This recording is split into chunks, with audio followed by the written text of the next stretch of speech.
Hello, everybody, and welcome back to the Pregame Network podcast. This is episode 64. I am your gracious host, Dan, joined by my bestest pal, Anthony, and we're here to talk about some more gaming news and whatnot, shit in the gaming realm and sphere and all those good things. All the goodies. All the goodies, yes. So this has been kind of a busy week for me. I'm sure you have a bunch of stuff to talk about also, but this has been a pretty good week as far as like news and the stuff that I'm into. I guess as usual, we will start with what we've been playing this week and then continue on with the stuff that we want to talk about. All right. Let's see, what do I got? So I have to go to my Steam page. It's the only way that I keep track of what I play. All right, so I kind of put down Warhammer for a little bit this week. There's a little bit of Dark Tide here and there, but That's fair. mostly I've been playing a lot of Deep Rock Galactic Survivor again. Don't really know why. It's just a really good time sink. Yeah. The Helldivers 2 came out with a new war bond, so I've been dipping a toe into that. Let's see what else. So okay, I got a couple matches in of the Killing Floor 3 stress test, right? Do tell. And I was finally able to play that for over an hour with my schedule allowing. I played a little bit of the closed beta before, so this was my hands-on time, so to speak, with the closed stress test after they made a bunch of updates and improvements.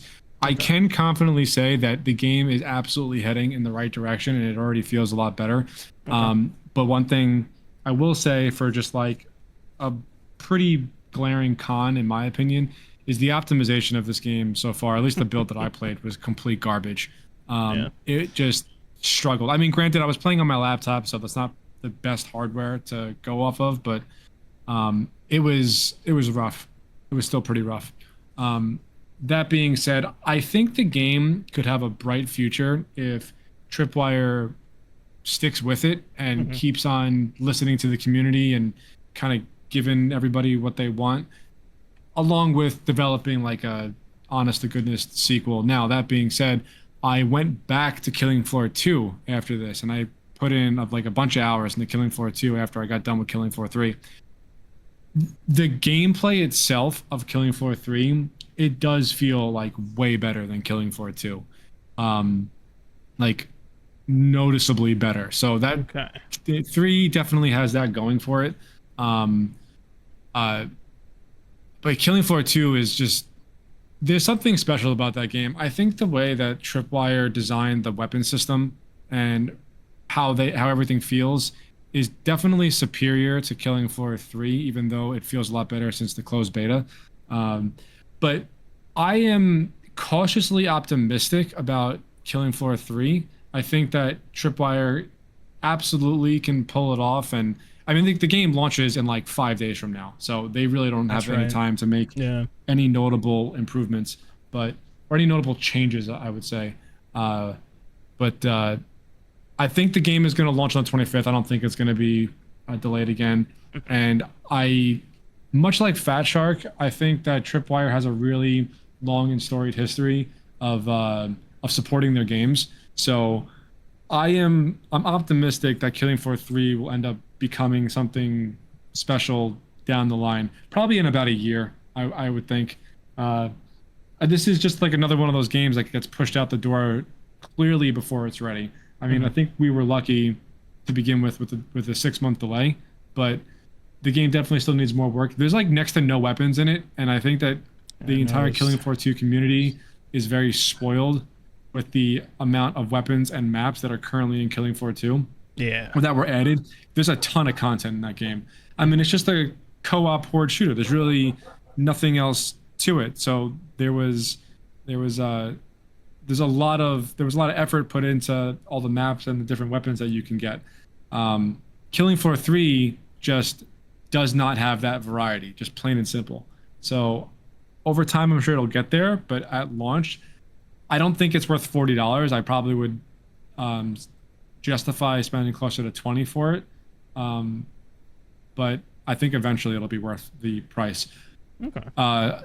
So that is my elevator review slash impressions of Killing Floor 3. Okay. Moving on from there, just before we started recording, I just finished the Destiny 2 Edge of Fate campaign. Oh, okay. And yeah, so I can give my like right off of the first playthrough impressions right here because there's a lot to unpack here. Hmm. First off, when any Destiny expansion launches, the average player base on launch day is roughly 300,000 players, and that's just on Okay. Steam. Yeah. It like triples its baseline essentially. Okay. When Edge of Fate launched, they did not break 100,000. They were at 99,000. So Oof. yeah, steep That's drop off, yeah. like really bad. And I think that what I said a couple months ago, or even a few weeks ago, is still holding true right now and coming to fruition. I think that a lot of people that played Destiny avidly are just getting off of the train Yeah. after the final shape wrapped up. Like, there's really no other way to put it. I think that Edge of Fate is an expansion that is meant for one, new players that are interested in the franchise, and two, people, I guess, like me, that are probably just going to play the game like in passing at this point. I don't know Hmm. if I'm going to be as hardcore as I was for the past 2 years, but um, you know, so many people hopped off and they're just like, okay, I played through the 10-year story. I'm done. Like, you know, people are just in different parts of their lives from when the game started, like from Hmm. Destiny 1 to now. And, people that played this game that were, teenagers, I guess, are full on fucking adults now with jobs and lives and families and stuff. And I'm not saying that's like everybody that plays the game, but I feel like it's a really big chunk of it. Like, Destiny started 10 years ago. That's a long time. And Yeah. I not a mean, lot of people. I'll be honest. I get where you're coming from. I don't want to interrupt where your whole thing on Destiny Oh, 2. it's I okay. get where you're coming from with that. I don't think. I think that's. I don't want to call it cope because I know you're not simping for the fucking company, but No, that's absolutely not. that's cope because there are so many franchises that have run longer or as long as Destiny 2 that have sustained player bases or at least have had consistent high and lows. This is I Right. honestly I No, no, think I it's agree. I'm just yeah saying that like that has got to be a percentage at least yeah. of what's going on here. There's a lot of people who are just done with Destiny, and that's fine. Mhm. So playing for the past 2 days and going through the whole campaign, I stand by my opinion that I've been saying for the past few weeks that the the update the updates plural to the gear system and everything they've been doing to change the game on like a mechanical level under the hood, I Mhm. still think they needed to do. I think that was the right decision. I Mhm. think that people were going to leave in droves no matter what, and this was the time to rip off that band-aid and make all these foundational changes to the game. Now, I don't want to comment further on these systems because I just haven't played played with it enough to really get a feel for it. Like I just beat the Gotcha. campaign and I hit like base power cap. Yeah. I am definitely not an authority on that right now or yet. Um, but I still think that was the right decision for Bungie to make. And I mean, look, Bungie is kind of a dumpster fire right now between the state of Destiny 2 and Marathon. And I think that the company itself is probably split right down the middle between the people that are working on Destiny and the people that are working on Marathon. And for what it's worth, I really do think that the Destiny team is doing the right things as far as the stuff that the game needs for its own health. I will say the story is good. That was definitely a plus. Mhm. So that's always a good thing. And Destiny lore has grown on me over the years, so I enjoyed the story. Um, but most of the stuff around it like was kind of meh. Like the new location was meh. There's no new subclass. Like I said, all their effort was focused on um, foundational changes to how the game plays, and I think it was a good thing. But I don't want to go much further beyond that because I haven't played with it enough. So That's fair. that's what I've been playing this Okay. week. Yeah, Okay. hit me. So the only I guess I would say the only thing I would comment based on everything you just told me is with Killing Floor 3 you had mentioned optimization and I can wholeheartedly agree with you because as a little like kind of thing I'm just like, well, Dan can't fucking play this thing. I may as well play this thing. So I went and I downloaded this on a computer that is much better than mine. So it's not a hardware Are you issue. played the stress test? I tried to. And so basically I should try to. I know you didn't even say anything. I had no idea. Yeah. So tried to is rude because basically what happened is I sat there and it seemingly took fucking forever to compile the shaders and load everything up. I don't know if it's just I'm not used to, PC gaming with like the AAA stuff, if this is like the average thing.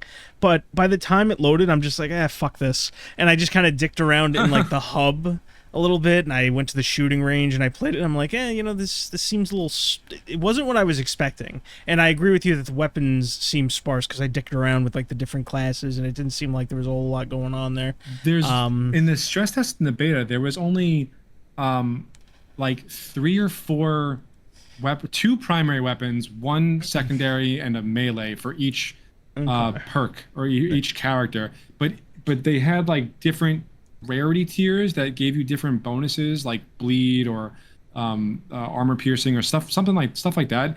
But that was such a far cry from just the sheer volume of weapon selection that we had in Killing Floor 2. So that is 100% something that they have to work on. Also, while I'm on this rant, in that same vein, Tripwire already said that they are working on like real world weapons because it's launching with like nothing but sci-fi guns, and that's people what it looked like to me. I noticed that. Up in arms about that because Killing Floor 2 is known for its realistic weapons. They already confirmed that they're working on like a handful of real guns that they're going to put in the game shortly after launch. So again, I think they're listening. I think that's a good thing, and I think the game definitely has potential for a bright future. Anyway, I'm sorry. Continue what you were saying. No, that's pretty much all I have to say. I didn't really get a chance to play too much of it, and by the time I'm just like, all right, let's give it another shot. The first stress test had ended, and I'm like, all right, fuck this, and I uninstalled it. I mean, overall, Hub World looked nice. The guns didn't feel terrible to use when I dicked around in the firing range, but that's really just all I did with it. Is I dicked around and I'm like, it's not worth it, and uninstalled it. I will say, you mentioned that Tripwire says that they're doing a lot of things. I am glad that they are receptive to feedback. That's very good, but it's a little troublesome when a company's response to like nearly every complaint like 5 days out is like, oh, don't worry, we're working on it. I'm like, what were you doing up until this point, But outside of that, it's been the same assortment of gacha games, fighting games, and all this stuff that I play in between editing. I will say I did try 2 new games though, just kind of spur of the moment kind of thing. One I played Tony Hawk's Pro Skater 3+4, the remaster, remake, whatever you want to call it. Oh yeah, how was that? It was a fun little arcadey trip to the past. There are some like I don't know. It's like they managed to capture a lot of the jumpiness, and the gameplay is fine as far as I can tell, and like doing objectives like abrupt cuts between camera shots, and I'm like, okay, you guys stayed as faithful as you could. I think there are a few small changes I'm not keen on, but that's neither here nor there. It's a game you can beat in a day.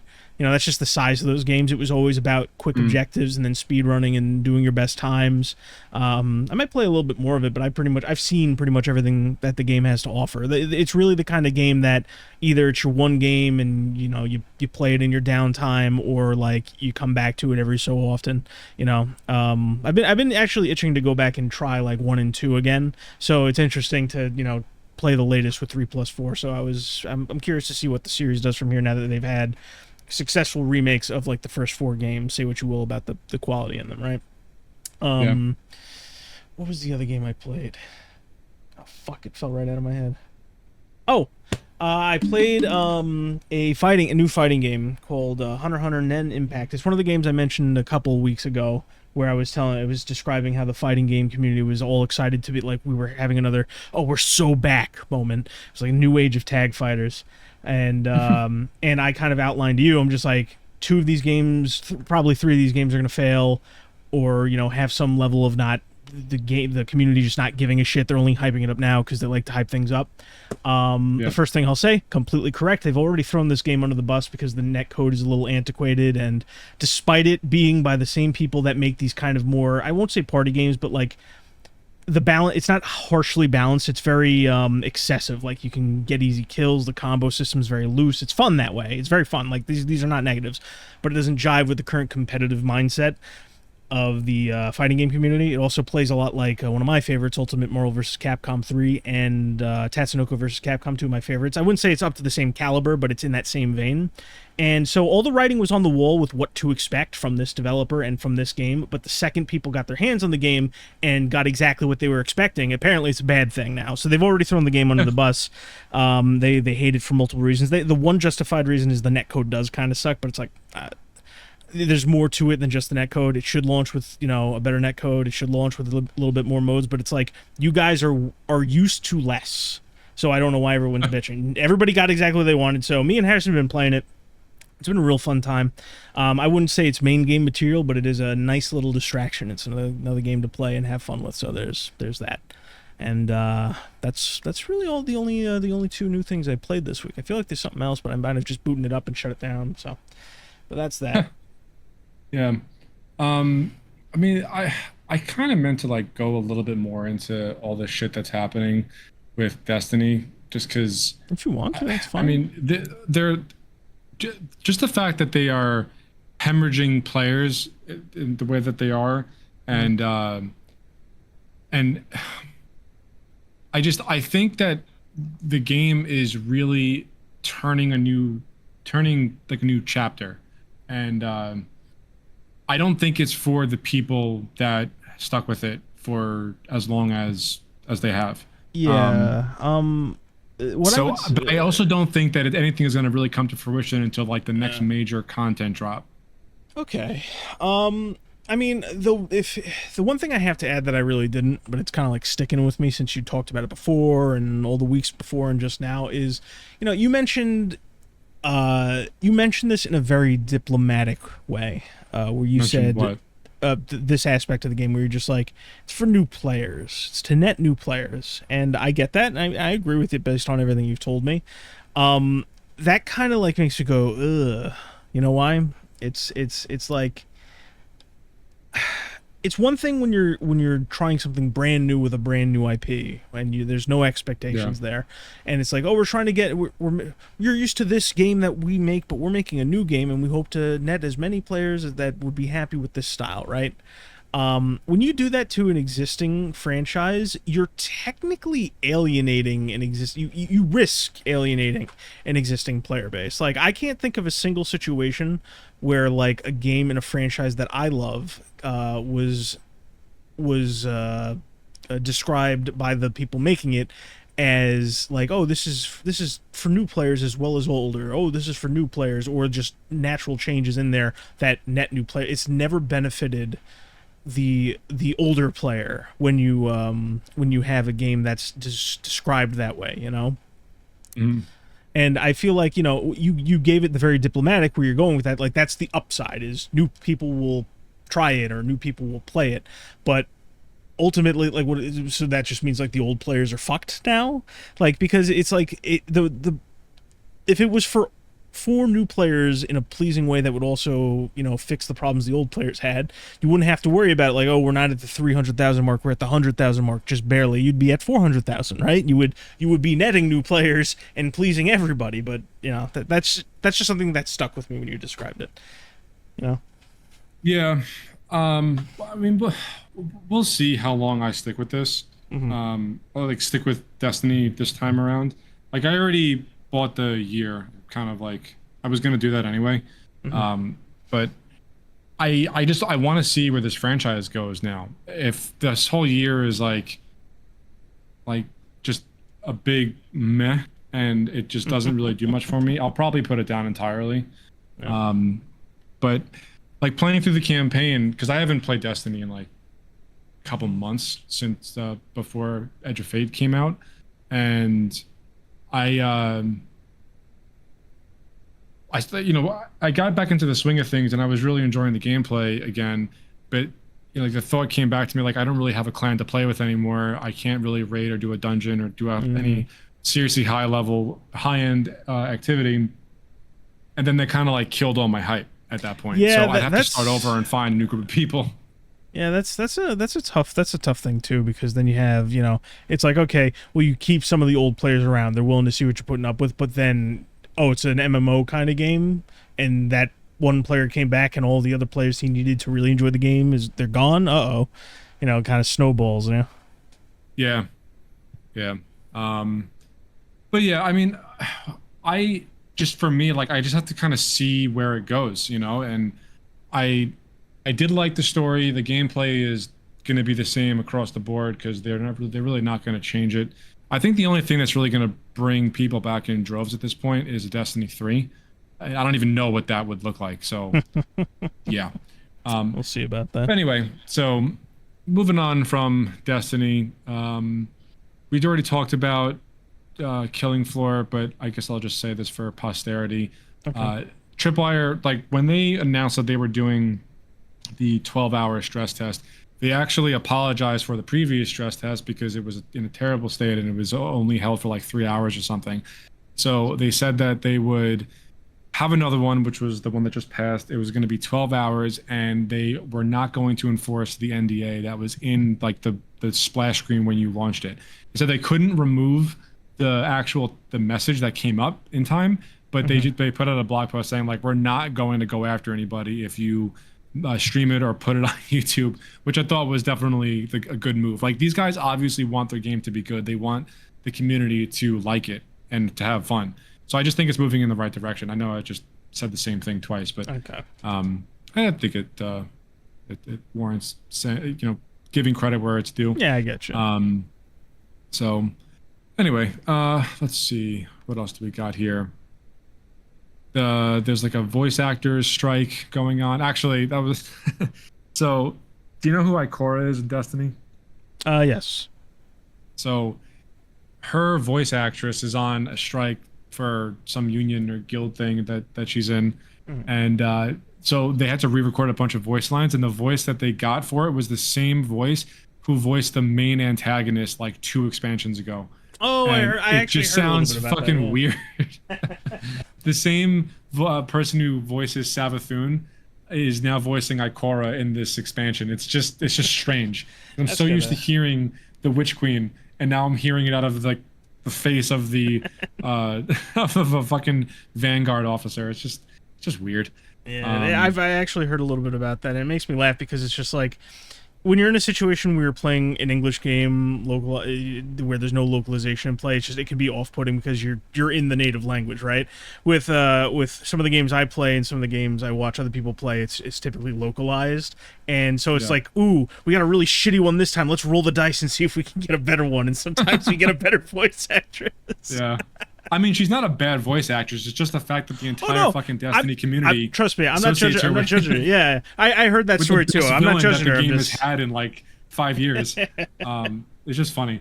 Yeah. So that's a thing that happened. Yeah, a lot of strikes and shit like that going on. Not in regular voice acting and localization because there's a lot of hangups they have. I mean, they've always felt underpaid. Whether or not that's true, I don't want to get into that right now. And there's also the aspect of as AI is coming up, especially for the localizing gigs, how AI is handled in the workflow. So there's a lot of striking constantly from groups that were already entitled to a degree, but now it's like they have cause. Yeah. It's just the whole thing is fucked up. All right, so moving on from there. What do we got? Okay, so I found this interesting. It has nothing to do with video games really, but it's in the Warhammer universe, so I thought it was worth mentioning.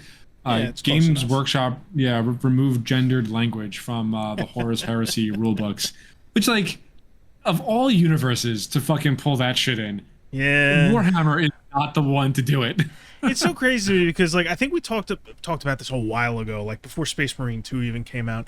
I was talking about the fact where it's basically like, they're trying to do this with fucking everything, but it really doesn't make sense for Warhammer for 2 reasons.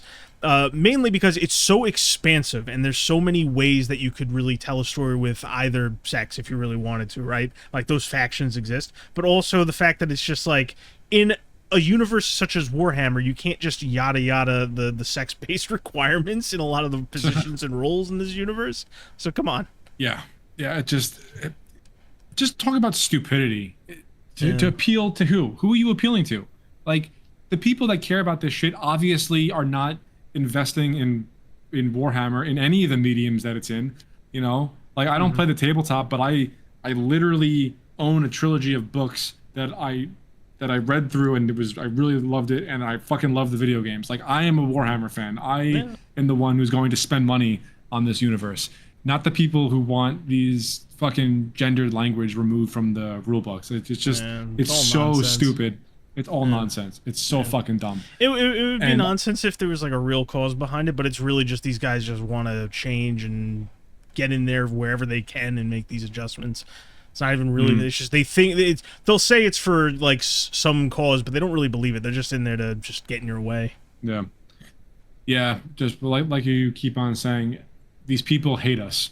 And Exactly. There you go. it doesn't matter like what it doesn't matter if they're interested in the IP or not. Like they're just gonna do it to take it away from you, just so you don't have it anymore. Mm-hmm. And And the second, now Dan, I have to say, I mean, you just said, they're taking it away from you. You're so dramatic. It's such a small thing. Why do you care? In fact, you're worse off than the people changing it because you made a comment about it and you took issue with it.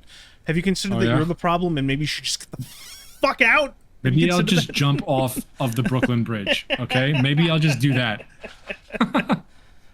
Fuck these people. Yeah, there you go. Okay, I don't even want to talk about that anymore. They don't deserve the attention. So apparently there's going to be a Battlefield reveal happening on the 29th, and I am angry at myself that I didn't get the link. I just put it in the chat, but I don't know how much were you in validity some there is to it. kind of stupor when you did this? Like, it's just another No, Battlefield I must headline. have Let's just been- put it in the chat.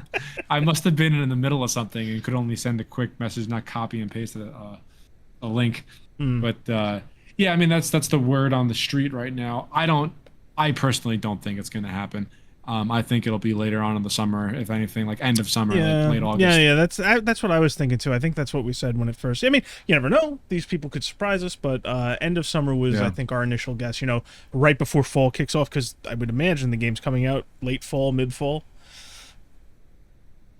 Probably just to get into that holiday release window. That would make the Yeah. most sense. Yeah, But everything that I see for Battlefield 6, it's just Modern Warfare 2019 with like spectacular destruction physics, which I'm not even mad at. Like I fucking loved Modern Warfare 19. Yeah, I'm that's what we upset said that last I time, can't too. really nothing play it wrong with that. anymore. Yeah. So I mean I'm sure I could still go back and play it, but I am not even upset at the fact that that is what it looks like. You know, take issue with the class system and everything and what they're doing. They actually doubled down on that. I don't know if I linked this or not, but Battlefield Labs put out a new blog post last week that they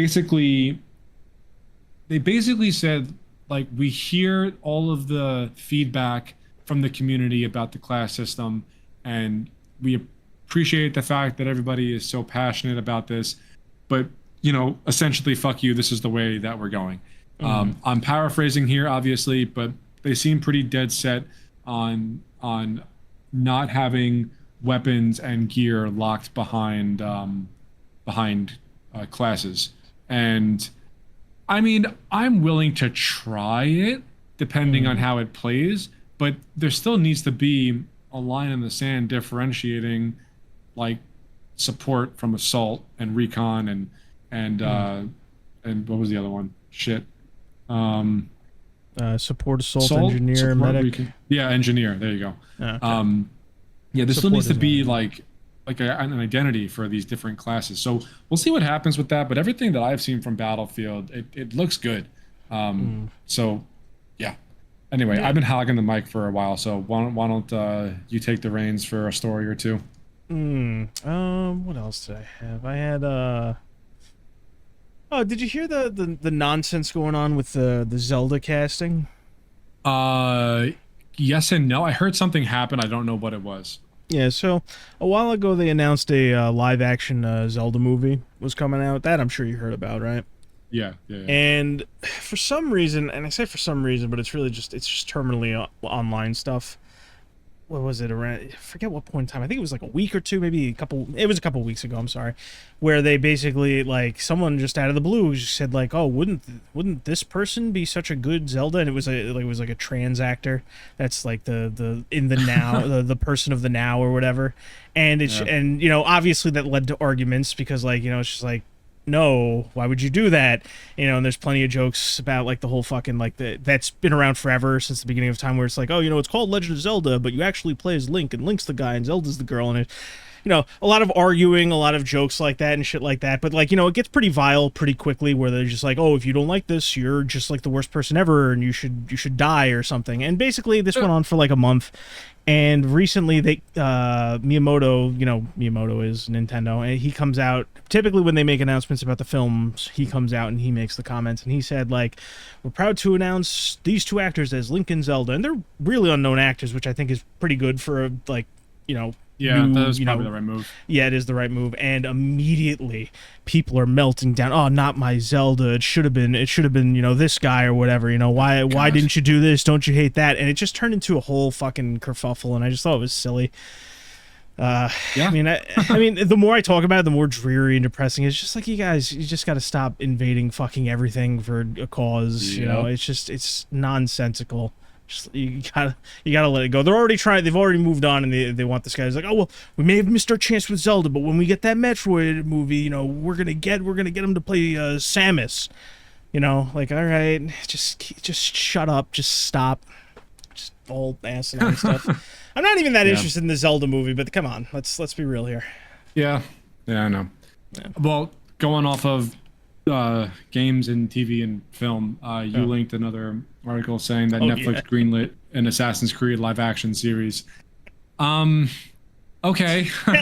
Now, I didn't read the article, but did it highlight, like, if they're taking direct inspiration from any of the core games, No, they or they're didn't. just doing their own thing? They didn't go into specifics as for what they were doing.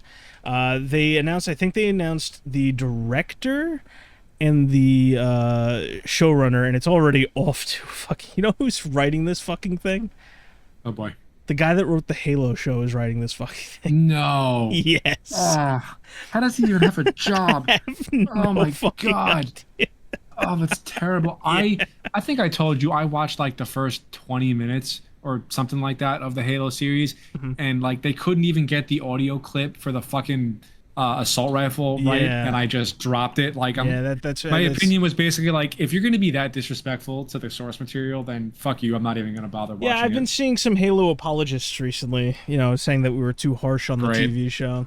And No, I'm we sorry. weren't. I'm sorry. Nobody I'm was sorry. too. We weren't harsh enough. Dan, I have to correct myself. He's not writing the Assassin's Creed show. He is going to serve as showrunner and executive producer. I'm sorry. Just as bad. I shrank his role down a little too much there. I had to fluff him up a little bit. Oh, Just as bad. And I guess Definitely it's just as bad. It's a good thing Joe's No, he not here. probably That, has that might be more the final input. nail in the fucking coffin for Yeah, Assassin's he probably Creed. has more input now instead of No, being he the writer, absolutely 'cause the does. writers- He absolutely yeah. does. Don't misunderstand. I was having a little bit of fun, but he is most certainly in more control than he was before. Yeah. Ugh, Jesus Christ, dude. Oh God. I mean, shit. What was like the best video game movie out there? I don't even like Best direct video game adaptation. movie? Direct adaptation. People like the Sonic films. I think they're okay. I think they're a little too silly for the media, but like they're okay. I haven't seen them. I can only say they're okay so many times. There's one I'm forgetting. Like maybe the Super Mario Brothers movie, like the recent one. No, it's not. It's not the best adaptation. It's not bad by any means. I liked it for what it was worth. No, it's not. It's not bad by any means. I just, as an adaptation, it leaves a little bit Although- to be desired for me. You know. Seth Rogen as Donkey Bro, Kong. Find don't a even different get actor. me fucking started. I hate that guy just from the get go. But like, did you hear what he said previously? Like during the lead up to the film coming out. Like, Didn't he say like, if you want me to do Donkey Kong, that's fine, but I'm just gonna do my my actual Yes, voice. Like I'm yes. not gonna act. Exactly. Like he said, Yeah. he apparently does that for all of his roles, which is like, okay, it's your right to be that way. It just, I don't know why you would be cast in fucking everything. Where meanwhile, everybody gave Chris Pratt so much shit for his voice, but he like explained like he tried, to do something with it, and like over time as the movie goes on, he gets better and better than people expected. I won't say great, but better than what people expected for sure. I don't know, man. That was a bizarre casting choice, and it pisses me off when I'm just like, imagine like people love to post scenes from the film, and they just go, oh, look how great this scene is with Mario and Donkey Kong, and my only thought is like, just imagine if you picked anyone else to voice this fucking thing. Like, come on. But I don't get it. yeah, I mean, as far as video game movies go, I can't. I mean, was the Ratchet and Clank film any good? I never got around to seeing it. Me neither. I never watched it. Actually, speaking of which, I just reinstalled Ratchet and Clank Rift Apart because I want to play through it again. I was sitting at home, like trying to decide what to install onto my laptop before I left. And I'm going through my Steam library. I'm like, I haven't played Ratchet and Clank in a while. Let's install that. That's not a bad choice. It's always a good time. I love those games. Yeah, I think the older ones are better. Rift Apart has a few things that irk me.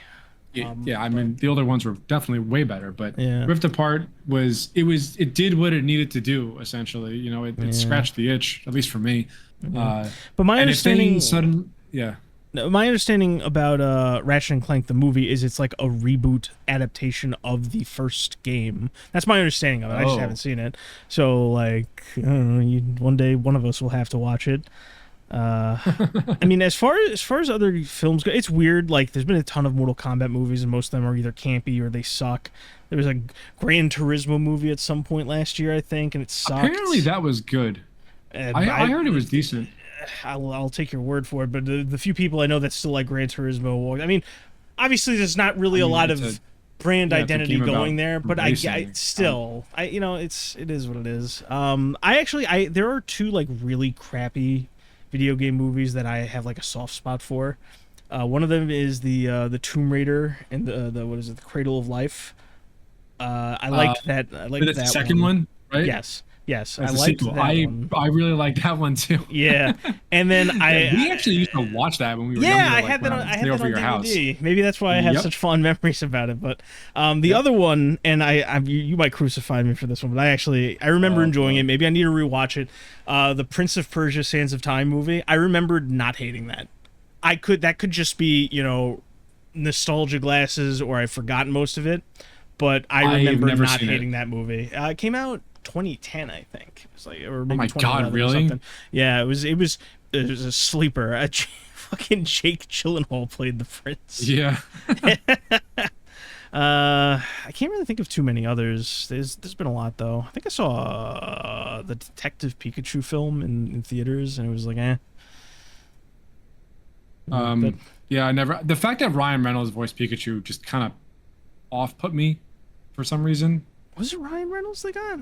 I can't even remember who fucking voiced the thing, because everybody wanted it to be Danny DeVito, and that's the only thing I remember. I don't remember who was actually in the fucking film. Danny DeVito as Pikachu.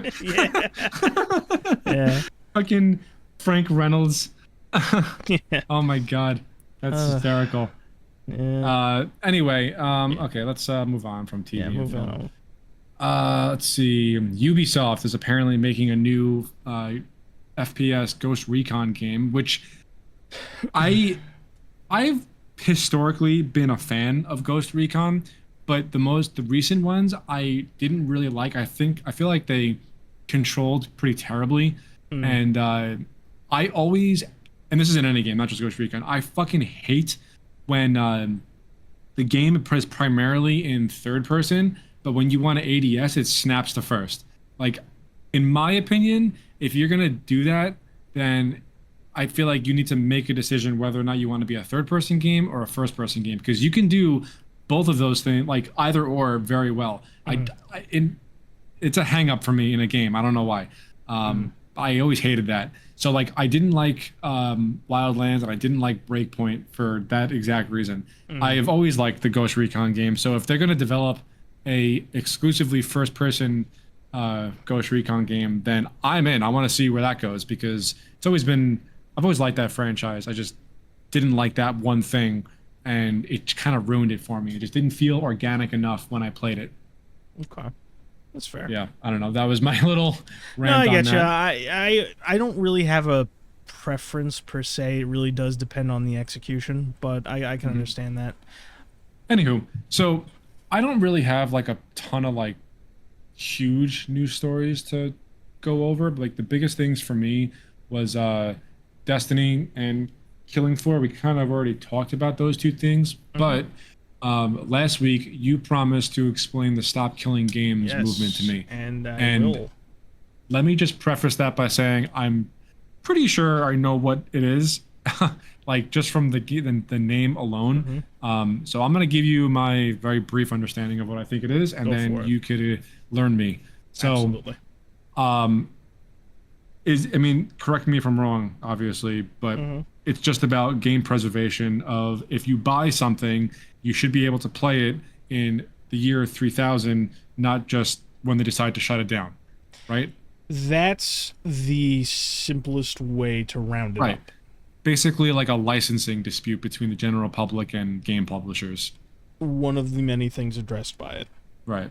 Okay. So, all right, give me the Okay. crash course, I guess. All right. So, stop killing games. I'm gonna proceed from the ground up as if we didn't talk about it last week and 2 minutes ago, just to Yeah. have everything and everyone on the same page, right? Okay. So, the name itself is rather self explanatory. Their goal, if you needed it to be explained, is to address the growing practice of games being designed and sold with an expiration date in mind, or at minimum, are reliant on or beholden to the developer or publisher. This is the kind of sentiment that's been building for as long as live service has been really a thing, but has been Right. rising. Um, it really picked up when Ubisoft shut down The Crew. If you remember that. Yeah, I do. Okay. Between them announcing that in December of 2023 and them taking it down at the end of March 2024, word of mouth and word of mouth about this built, and between it being Ubisoft and tolerance for live service just dropping year over year, that kind of acted as a spark to get people upset, and it got people rallying. So that April, a guy by the name of Ross Scott, he's apparently some YouTuber guy. I'm not going to knock his importance here. I just don't keep track of all the YouTuber people. I have no fucking clue who he is. But for our Mhm. purposes, he steps up and launches Stop Killing Games. And their avenue of attack is the European Citizens Initiative. Now, Okay. this one I understand if you don't know. We've kind of touched on how European consumer policies have global effects, but we've never gotten into specifics of how people are involved. The ECI is basically a mechanism that allows EU citizens to propose changes to the European Commission. I'll spare you the legal ins and outs, but the gist of it is this. Organizers register a cause and proposal, and it gets approved or disapproved by the Commission. If it gets approved, they have a year to gather 1 million signatures. If they meet Okay. that threshold, a process begins to verify the signatures. If everything is above board, the organizers must formally submit their initiative within 3 months. All right. Once they do that, the commission will meet with the organizers for discussion, and then a public hearing is held at the European Parliament.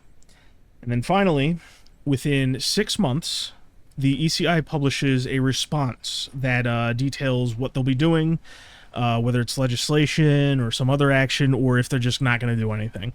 And from there, the commission makes its proposal, and whatever legalities need to play out or are required to follow, they just go about. No guarantees, but the actual legal process starts. Now, that's how everything's laid out and how it's supposed to be and what they were going for. So back at the start, things kick off pretty slowly, I'd say. Signatures start building. There's a slight hiccup because of the time of the filing versus elections at the time, but it gets some early momentum, works its way past 100,000 through the spring and summer.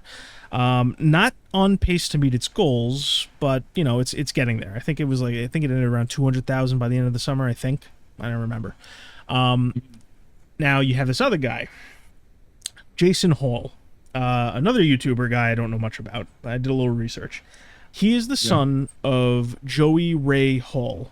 Have you ever heard of him? No. Okay. I know a little bit more about this guy. He was a senior employee with Blizzard.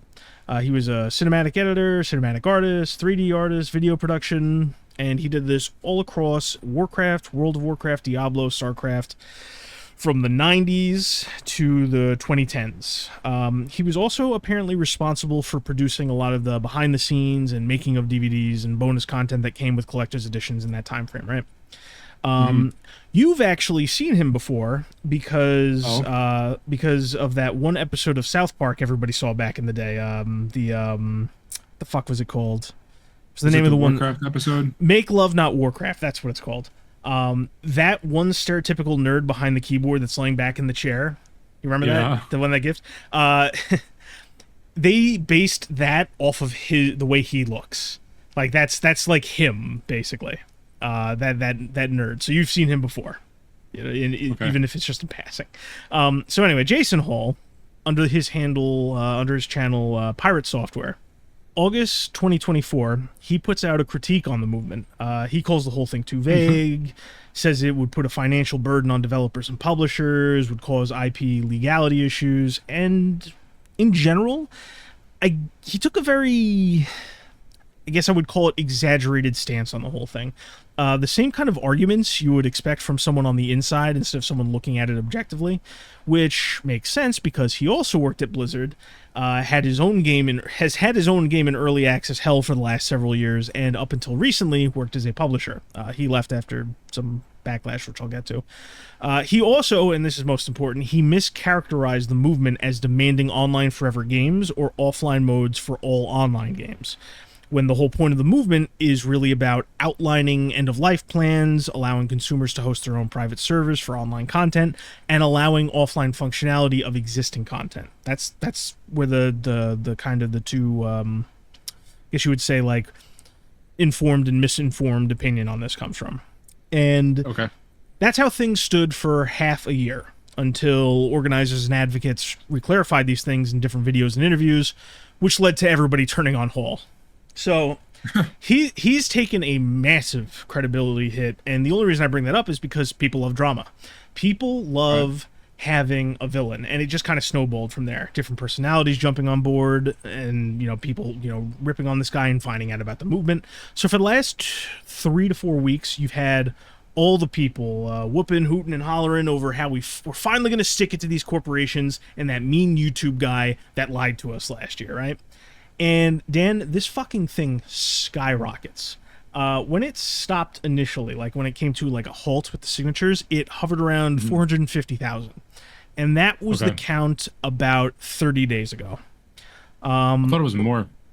Well, that's just for perspective, that's where it was about 30 days ago, maybe a little more. Right now, it's sitting at a pretty 1.4 million signatures. It blew up. Oh, Jesus. Yeah. Like, they were doing, like, 50 to 60,000 a day. I think at its peak, like, there was 100,000 in 2 days. It was pretty wild. Yeah. And that's important because the verification process I mentioned before, they're going to find a lot of duplicates. They're going to find people from out of the European Union that voted, and that doesn't count. And those people are probably also going to get sued potentially because that's illegal. But they wanted 1.4 million because that's like the buffer they would need for like any potential shenanigans and chicanery and all that, right? All right. So now you know where things are and how we got here. Was I clear in all of that? Can I move on? Yep, go ahead. Cool. Now, with this movement reaching the too big to ignore publicity standpoint, I would say, the threshold for that, we have Video Games Europe. Have you ever heard of them before? It rings a bell, yes. Okay. It is a trade association out of Belgium that consists of a ton of big-name publishers. You may have heard of a few of them. We got Activision Blizzard King, Take-Two, Nintendo, Epic, Bandai Namco, Sega, Ubisoft, Riot, EA, Microsoft, Sony, Square Enix. I think even fucking Warner Brothers Games is on that list for whatever good that is. And this whole thing is run by a board filled with executives from these companies, and they've band together to write up a 6-page document in response, now that the noise has gotten a bit too loud for their liking. They responded previously in like a very like succinct paragraph, but then then they released a whole fucking document. It's like 6 pages long. I read most of it. A lot of it's blowhardy, but I read through it all once, and then like I skimmed it again. I'm like, why the fuck am I doing this? I know what they want. So I'm going to save you the embellishment and just summarize and highlight what comes after the quote unquote, we are committed to high quality experiences for the player boilerplate at the beginning, or early on in it. They basically have the same flimsy argument they've already been making on just without being prompted to. Oh, it's too expensive for development. If they gave out the code, it would lead to engineering and proprietary technical issues. If they give the players the tools to run private content, it could harm the reputation of the IP holders. If these games leave the control of the developers and publishers, players may encounter harmful content, yada, yada, yada. And then a bunch of other crap like, flimsy IP, ownership things. And humorously, they also mentioned that they would have to compete with these community versions, and they're not really interested in doing that. They would much rather the game just die. Now, that is their plea, so to speak. And some of these things are reasonable. Some of these things make sense. None of them are insurmountable issues or issues that outweigh what the movement is requesting. It's literally, when you look at it all, dollars and cents, it really is just about, these developers want to cut these things off or have an expiration date or make their money for as long as possible and take away from player control. They're not concerned about preservation or anything like that. Yeah, that much is clear. Yes, but there is something I noticed before all of this. Came an interesting thing near the beginning of the letter, and this stuck out to me. It's tucked into the first page.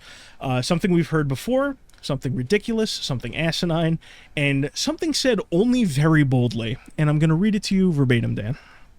Okay. Let me find. Hold on. Let me pull it up. All video games, whether digital or physical copies, are licensed.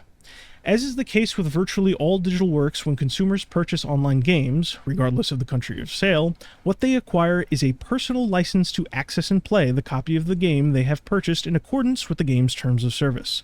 The consumer does not acquire ownership of that video game.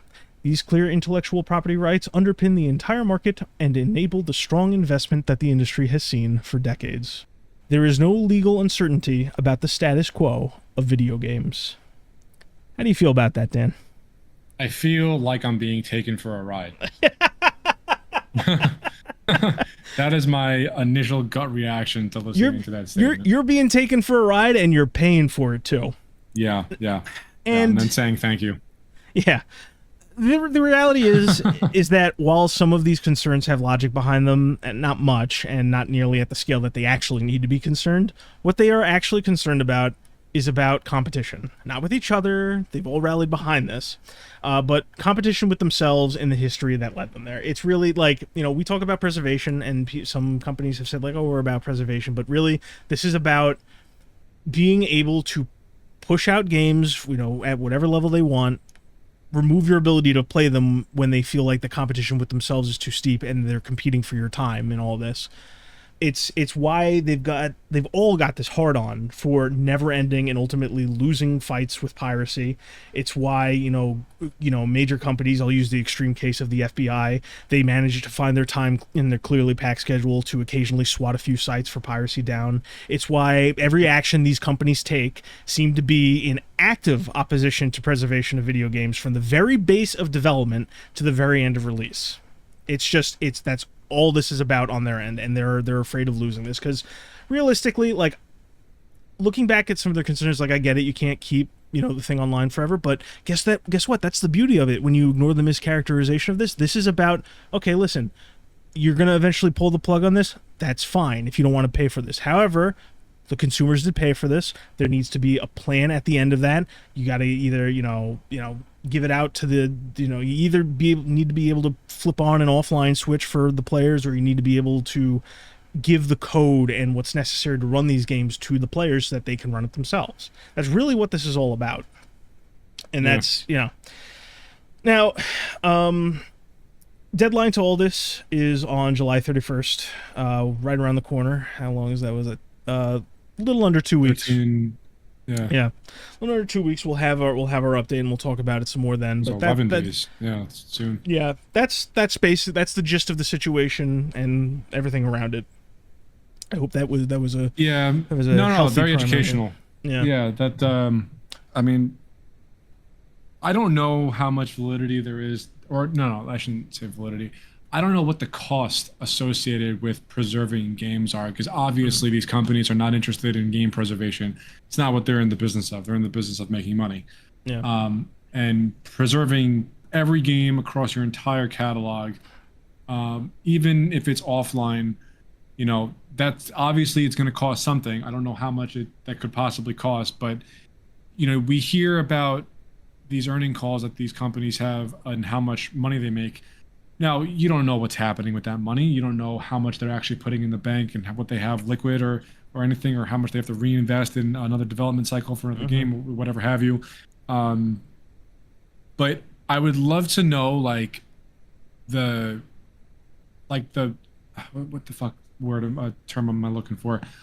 What the pros and cons would be to these companies preserving their own games, so that if I wanted to play something 15 years or 20 years from now, I could still do it and not worry about what platform I have to play it on, if I have to mod something, if I have to emulate something, take to the high seas. You get my point. Yeah, I guess. I feel like you would go a very long way with a lot of different people who play games avidly. I don't know if that would end up making them more money. Probably not.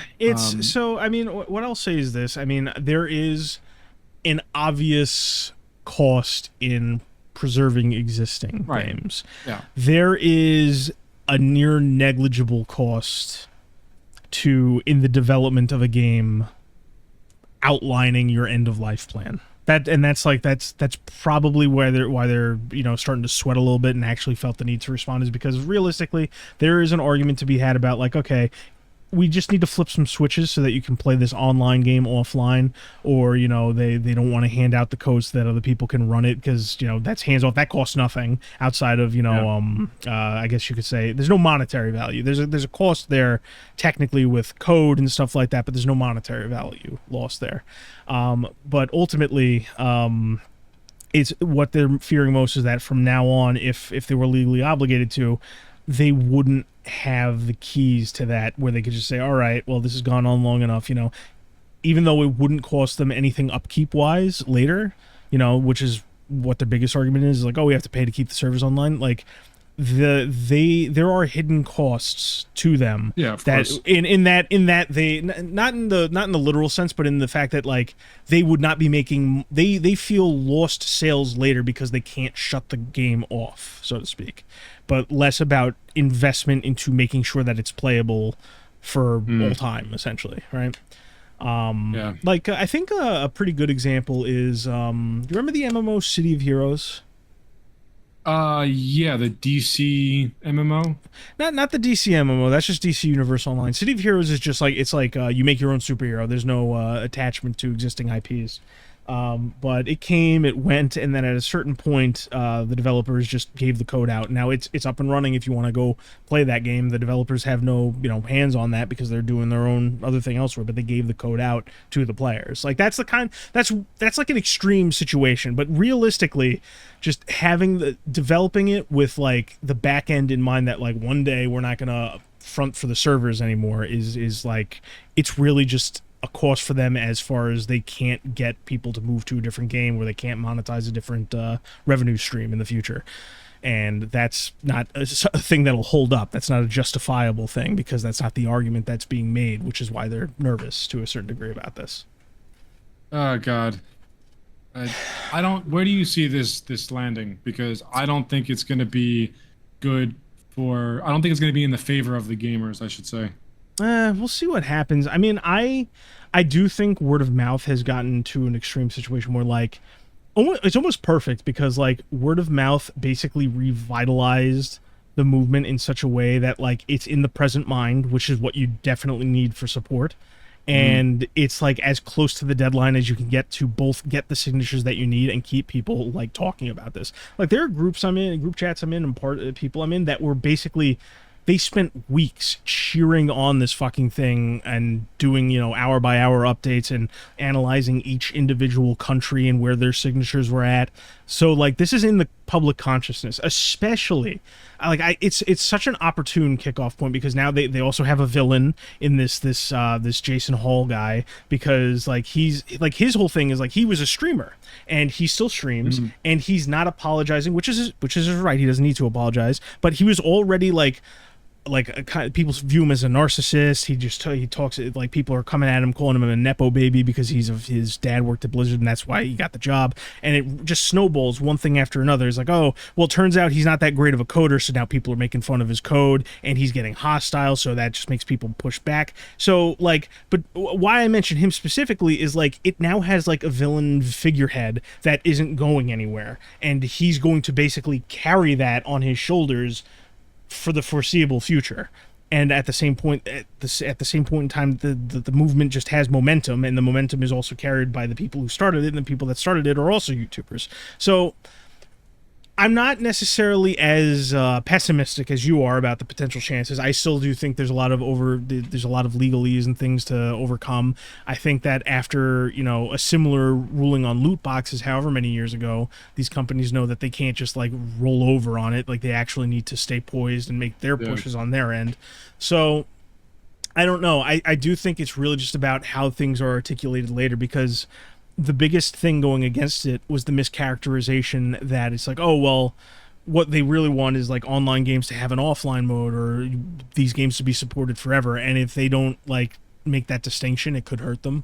But I think they've done a good. We'll see what happens. We'll get updates as it's going along. But I'm more than happy to just sit, because I'll be completely honest.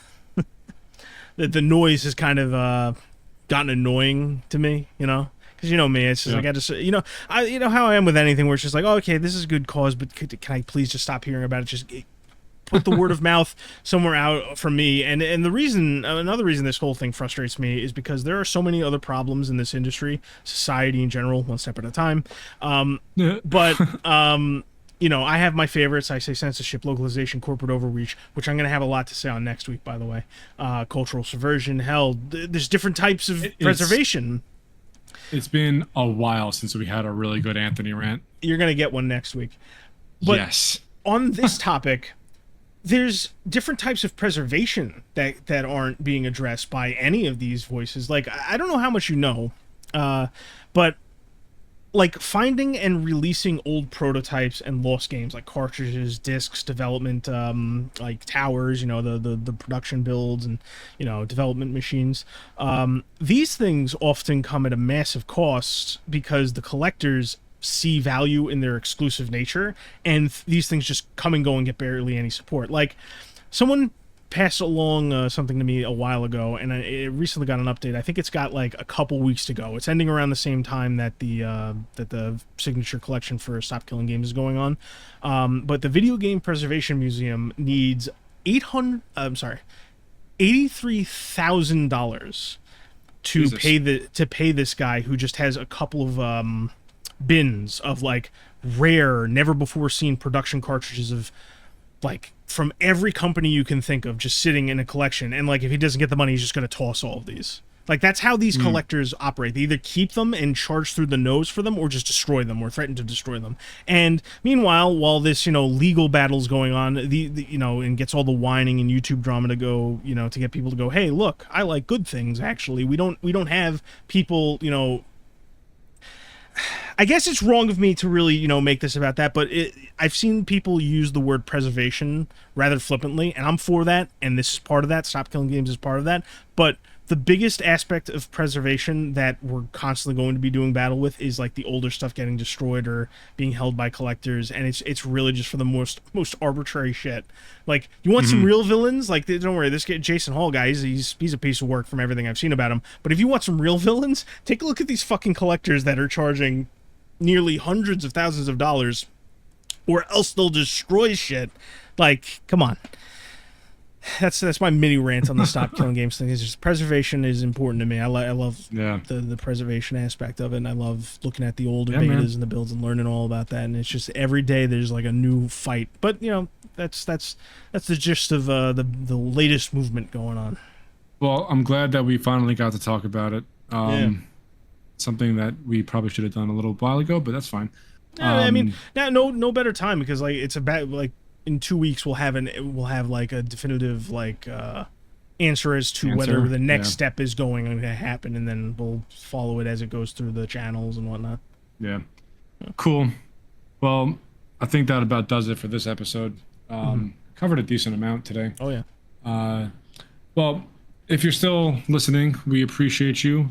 This was episode 64 of the Pregame Network podcast, and as per usual, we will be back again next week to talk about, I guess, the verdict of this Stop Killing Games thing and anything else that tickles our fancy. Oh, so we shall see everybody in a week. Thank you and good night. Bye-bye. Bye-bye.